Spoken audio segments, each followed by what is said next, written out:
Un air de fin de vacances flotte à N'Djamena, une petite bourgade isolée aux confins des arrondissements de Mungong et San-Mélima.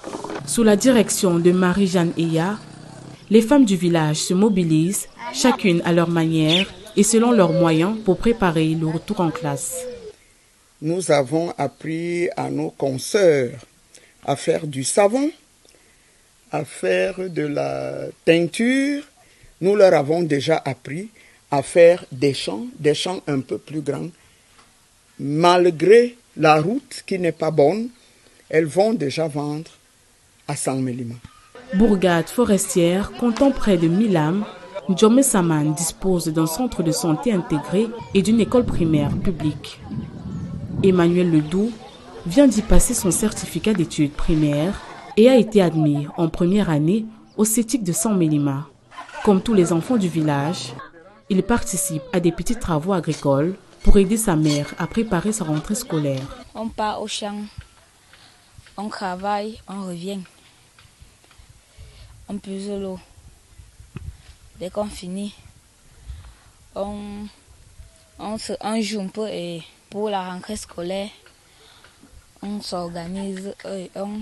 Comme il n'y a pas assez d'argent pour acheter les trucs, notre chef nous partage souvent les cahiers, les sacs et les bics et les règles. À N'Djamena, comme dans tout autre village du Sud Cameroun, la scolarisation des enfants reste un immense défi pour les parents démunis. Cette difficulté devient presque insurmontable lorsque l'enfant doit poursuivre des études secondaires en ville. Conscients de cet enjeu, les élites de N'Djamena, sous la conduite du chef du village, offrent des bourses et du matériel scolaire aux élèves et aux enseignants de leur école publique afin de faciliter le retour en classe des enfants du village. Qui éduque un enfant éduque une nation.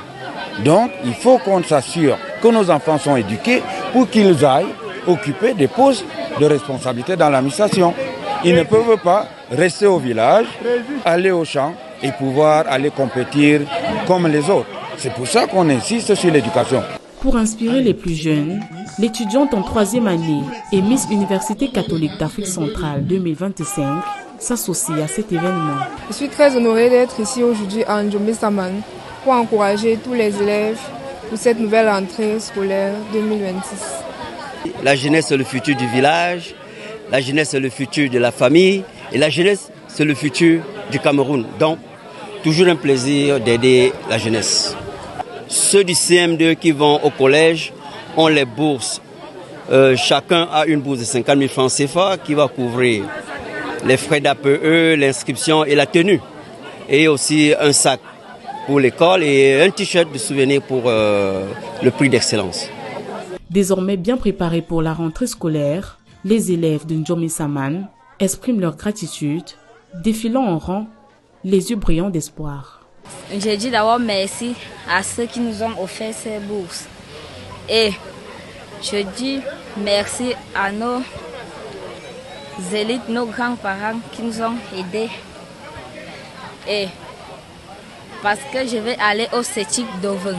Là-bas, l'école est chère. Ces bourses vont m'aider à étudier. On n'aura plus besoin de se cracasser pour qu'on lui paye l'école, les cahiers et tout. Il y a 50 000, ça nous va déjà très bien. C'est déjà une charge de moins pour nous, dans la famille.